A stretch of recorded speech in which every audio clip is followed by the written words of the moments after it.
कई लोगों में आदत होती है कि वो दूसरों के दुख में खुद का सुख ढूंढते हैं। जब भी उनके किसी करीबी के साथ कुछ बुरा होता है तो उन्हें बहुत मजा आता है, वो बहुत खुश होते हैं और इस बात को चटकारे ले लेकर पूरे मोहल्ले में जाकर, समाज में जाकर हर एक व्यक्ति को बताते हैं कि उस इंसान के साथ इस प्रकार की बुरी घटना हो गई।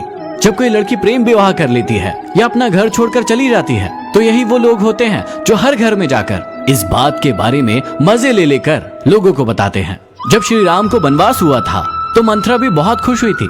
कई लोग मंथरा की ही तरह दूसरों का बुरा होने पर खुश होते हैं। आप अपने अंदर झांक कर देखिए कि कहीं ये भावनाएं आपके अंदर तो नहीं है, कि कहीं आपको भी दूसरों का बुरा होने पर अच्छा महसूस तो नहीं होता है। क्योंकि ये चीजें कुछ क्षण के लिए आपको खुशी जरूर दे सकती है, लेकिन आपको बाद में एक परमानेंट दुख देगी। इसलिए दूसरों के दुख में सुख ढूंढने से बेहतर है कि आप उस व्यक्ति के दुख में काम में आए। क्या आपने कभी सोचा है कि ईश्वर ने हमें हमारी आंखें हमारे शरीर के सबसे ऊपरी हिस्से में ही क्यों दी है? वो चाहते तो हमारे पैरों में भी हमारी आंखें दे सकते थे। उन्होंने ऐसा इसलिए किया ताकि हम दूर तक देख सके, और हमारे मस्तिष्क को सबसे ऊपर इसलिए दिया है ताकि हम दूर तक का सोच सके।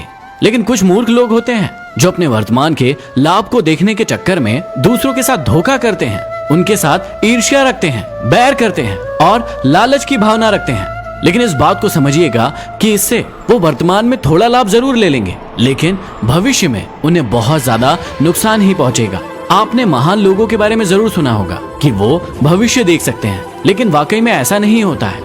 वो दूर की सोच रखते थे। उन्हें पता होता था कि यदि आज मैं किसी का बुरा करूंगा तो कल मेरे साथ भी बुरा होगा, और यदि आज मैं किसी का अच्छा करूंगा तो कल मेरे साथ भी अच्छा होगा। इसलिए आप हमेशा दूर का सोचिए और उससे आपको आपका भविष्य साफ दिखाई देगा।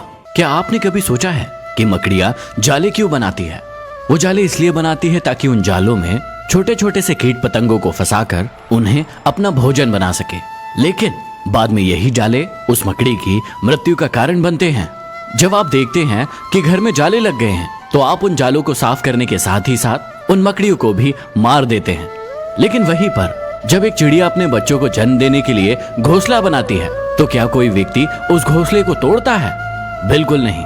वो उसे और बचाने की कोशिश करता है ताकि चिड़िया अपने बच्चों को जन्म दे सके। इसका मतलब ये है कि जब भी आप किसी के लिए बुरा सोचते हैं तो आपके अंत की शुरुआत वहीं से आरंभ हो जाती है, और जब भी आप किसी के लिए अच्छा सोचते हैं तो आपकी सफलता की वहीं से शुरुआत हो जाती है। इसलिए कभी भी किसी को गिराकर आगे बढ़ने की सोच मत रखो। हमेशा ये सोचो कि हम सबको साथ लेकर कैसे। रूठी हमेशा खुशियां ही हैं। दुखों के कहां इतने नखरे होते हैं। कुछ लोग खोने को प्यार कहते हैं, कुछ लोग पाने को प्यार कहते हैं, लेकिन हकीकत यह है कि हम निभाने को प्यार कहते हैं। कुछ लोग अच्छी जगह की तलाश करते हैं और कुछ उस जगह को अच्छा बना देते हैं जहां वो रहते हैं। किसी पर दोष लगाकर हम अपने जीवन में कभी सुखी नहीं रह सकते। हम सुखी तभी रहेंगे जब हम अपने आप में परिवर्तन करेंगे। कुछ लोग आपका फायदा उठाकर भी ऐसे पेश आते हैं जैसे आपका फायदा उठाकर भी वो आप पर ही कोई एहसान कर रहे हो। क्या आपके साथ हैं कोई ऐसे लोग?